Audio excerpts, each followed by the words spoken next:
everyone. My name is Carly Jensen, and I am a fellow at the Civil War Institute here at Gettysburg College. Today, I am joined by Dr. Michael Burlingame. He received his PhD in history from Johns Hopkins, and he is currently a leading scholar on Abraham Lincoln's life. At the Civil War Institute Summer Conference, Dr. Burlingame will discuss his new book, The Untold Story of Lincoln's Marriage. Dr. Burlingame, I am so excited to speak with you today. Would you like to introduce yourself any further? Sure. I went to Princeton as an undergraduate and studied under David Herbert Donald, a leading Civil War historian and Lincoln scholar. And he left after my sophomore year, and I followed him down to Hopkins, where I did my PhD. And I've said that if he had been a medieval historian, I'd probably be writing about the Middle Ages today. That is so funny. It's so great how we can have these professors influence our lives so much. And that was true particularly of me when I was a freshman. I took his Civil War course, and was in a small class discussion group, and he got to know him, and he took me under his wing, had me out to his house, made me his research assistant for a book that he had just won the Pulitzer Prize for, that I was working on volume 2 as a sophomore, just your status. Can you imagine? So that was an extraordinary experience. That is just incredible. And your work certainly is just incredible as well, Dr. Burlingame. Thank you.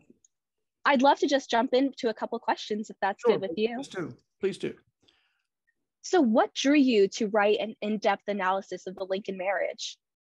Well, I had my first book, which was called The Inner World of Abraham Lincoln, came out in 1994, and it had a long chapter on the Lincoln marriage and how woe-filled it was. It actually became a national news story. I was astounded. Partly because I had a couple of pages about how Mrs. Lincoln had physically abused her husband. And that was a hot topic that summer because O.J. Simpson had just allegedly killed his ex-wife and her beau. Anyhow, and it was based on a lot of research. And I knew that it would not necessarily please everybody because it's not a very flattering portrait of Mrs. Lincoln. But it was based on a lot of research and material that other people hadn't looked at. So I thought that even though people might disagree with my take on the subject, at least they had to deal with the information that I had unearthed and carefully footnoted. But books kept coming out which just ignored all the information that I had unearthed, and I thought, oh, that's too bad. And then when my big biography came out called Abraham Lincoln: A Life in the year 2008, had a lot more information. And again, it didn't seem to make a dent. And I thought, no, this is a story that really needs to be told. You can't really appreciate Lincoln's triumph over adversity unless you understand how woe-filled his marriage was. And by the way, everything I say about the marriage and Mrs. Lincoln should be prefaced by a statement that Mrs. Lincoln is much more to be pitied than censured.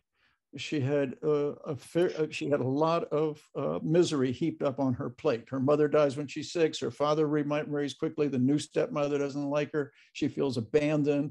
3 of her 4 children die before they reach adulthood. Her husband gets murdered at her side at the height of his fame and fortune. She suffers from migraine headaches. She suffers from bipolar disorder. She suffers from menstrual disorders. And so the Almighty ladles out a fair amount of misery on all of our plates, but her portion was particularly heaping. And another thing needs to be pointed out: Abraham Lincoln was not an ideal husband. He was emotionally extremely reserved and uncommunicative. And both of them suffered from the early death of their mothers that created these psychological problems. And so they were, though they shared something in common so important as the early death of the mother. Lincoln's mother died when he's 9.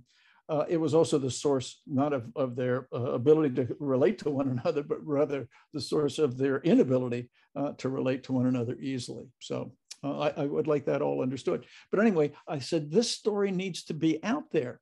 And I thought, well, if somebody's just a casual reader, a lay reader, wants to know about the Lincoln marriage, is he going to pick up, or is she going to pick up a book called The Inner World of Abraham Lincoln? Well, maybe not. Or alternatively, is he or she going to pick up a 2,000-page biography, which is pretty intimidating, I must say. So I said, I really should do a short book and also take advantage of the enormous resources that we've had develop in the past 10 years.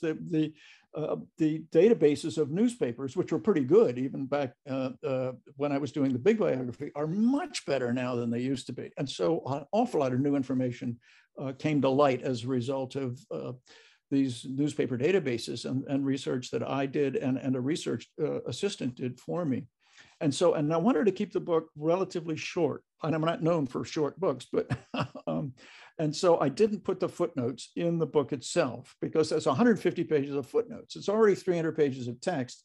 And I thought a 300-page book is much more likely to be read than a 450-page book. Now, I know I myself don't like to have to go hunting up footnotes online, but I do want a message to get out. And I thought it would be much more easily accessible as a modest-sized book of 300 words rather than a more hefty book of 450. Definitely. Yeah, it's really intimidating to walk into a bookstore and see those really thick books sometimes. But where did you find this research? I had never heard about the troubles of the Lincoln marriage in this perspective before researching or looking into your research. So where did you find this? Did Lincoln ever write letters about this? Was it in diaries? Lincoln almost never talked about his marriage. Wow. But one of the first discoveries I made way back when I was doing research for the Inner World of Abraham Lincoln was a series of interviews that are beautifully and lovingly preserved at Brown University, interviews that were conducted by Lincoln's personal secretaries, John G. Nicolay and John Hay, years after the assassination. And in these interviews, I discovered one with a very close friend of Lincoln's, Orville Browning. And Orville Browning really served with Lincoln in the state legislature. Lincoln and Browning's wife were good friends. Lincoln wrote to her, and Browning and Lincoln worked together as Republicans and at the Chicago Convention. And then Browning becomes a U.S. Senator in 1861 when Stephen A. Douglas dies. He's in Washington. He's going to the White House all the time. He kept a diary. But on top of that, it turns out he also was interviewed by Nicolay 10 years after the assassination. And in the course of that interview, Browning tells Nicolay, I used to go over to the White House and I would relax with Lincoln a lot. And time and again, he would tell me that how fearful he was that his wife would do something to humiliate him and disgrace him publicly. I thought, whoa, my goodness. And so those interviews at Brown, and particularly the Browning interview, were tip-offs. And then an awful lot of material, awful lot of reminiscences by people who lived in the neighborhood, who were servants in the Lincoln home, who had business dealings with the Lincoln family. They turn out to have there's a lot of interview material online in newspapers. And now I had discovered a fair amount of stuff in clipping collections that exist here, there, and everywhere. But this is like having a huge clipping collection of these incredible newspaper databases that you can get on newspapers.com and ancestry.com and Genealogy Bank. That many of the outlined, the themes that I outlined in my earlier writing about the marriage were supplemented by a lot more evidence. And the evidence is pretty overwhelming that it was a very woe-filled marriage. Definitely. I can't even imagine that you're in the highest public office and you have to deal with something like that at home. It's just incredible. Yes. And the most embarrassing aspects weren't just the physical, the evidence that she physically attacked him, although that evidence is pretty good. But the evidence that she misbehaved as First Lady, that she padded payrolls, that she padded expense accounts, that she accepted bribes and kickbacks, that she extorted bribes. It's overwhelming, and it's well documented. It's not just reminiscences. It's people working in the White House complaining to the Senate Committee on Public Buildings about how Mrs. Lincoln is padding these payrolls and how these people are getting money. These people are on the payroll, but they never show up for work. And poor Lincoln, when he's got all the challenges that he has to face as president, to then have a very difficult wife day in day out to relate to, who's a constant source of anxiety, is really, you can't really appreciate how great his triumph over adversity was, as I mentioned earlier, without having a full appreciation how difficult the marriage was. And once again, it's not all her fault. He wasn't ideal, and they really weren't ideally suited. And so it's not as though either one of them was a bad person, but they were just not compatible. Right, right. And did her behavior get worse after the death of her children, or did it kind of stay the same? It was, well, it was always pretty bad. Right. But then one source of anxiety Lincoln, of course, had to have that he expresses, according to the memoir written by Mrs. Lincoln's dressmaker, Elizabeth Keckley, was that he was very concerned about her mental health, particularly after the death of their favorite son. Both of them said, Willie is our favorite son. And he dies in the White House slightly less than a year after Lincoln was inaugurated. And it was a terrible blow for both parents. But Lincoln was pretty busy, so he had something to do. Mrs. Lincoln wasn't very busy. And so she went into a very deep mourning, so deep that Lincoln said, Mother, you've got to snap out of it, or we're going to have to put you in the insane asylum that we can see from the window of the White House.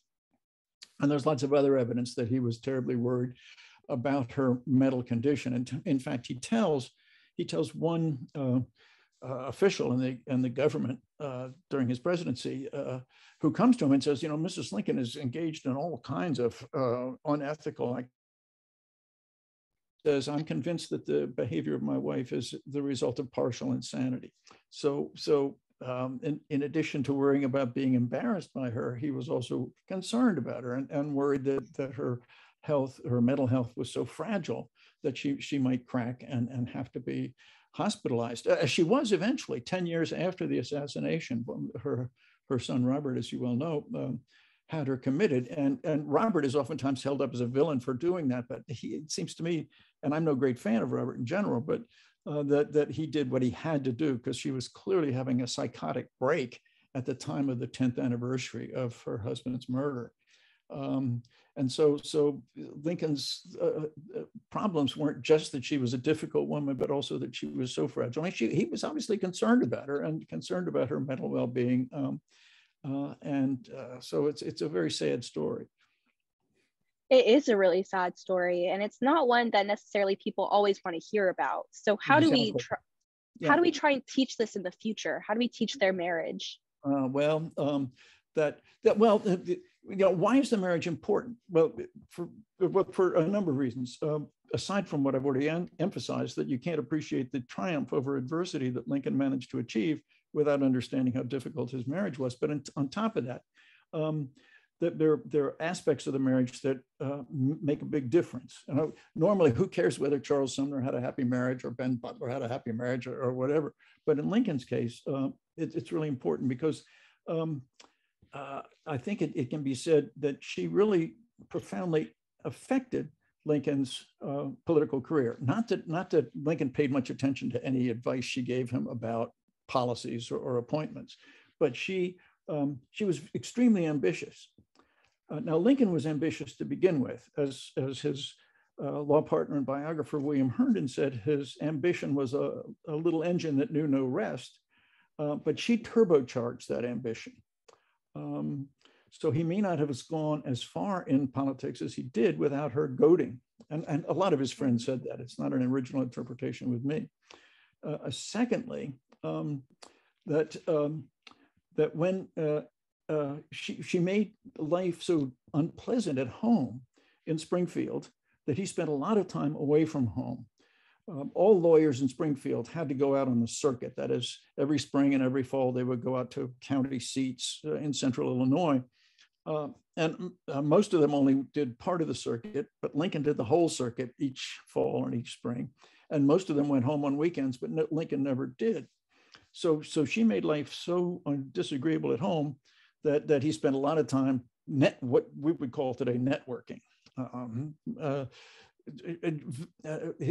Not only practicing law in these towns, but also socializing and swapping tales and yarns and ingratiating himself with the voters. And so that certainly helped his political career.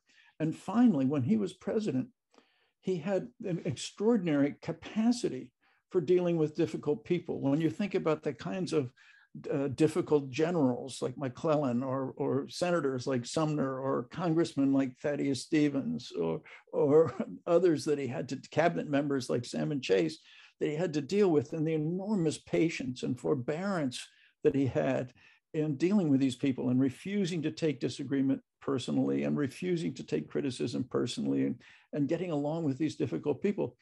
And I think that one of the reasons he had that knack was that he had a lot of practice at home. And that's not just being cynical, but because I think that was part of his nature, but I think it was enhanced by the experience of dealing with a very difficult woman for many years before he became president. Right, right. Wow. Well, this was just an incredibly sad story, but really enlightening. I learned so much through this discussion. Thank you so much for taking the time to speak with me today. Carly, thank you so much. It's my Yeah. distinct pleasure. I really look forward to hearing more about your book at the Civil War Institute Summer Conference this summer. Really look forward to everyone being there, because this is just you are an absolute pleasure to talk with and learn from. And thank you again. Thank you, Carly. I look forward to seeing you in June.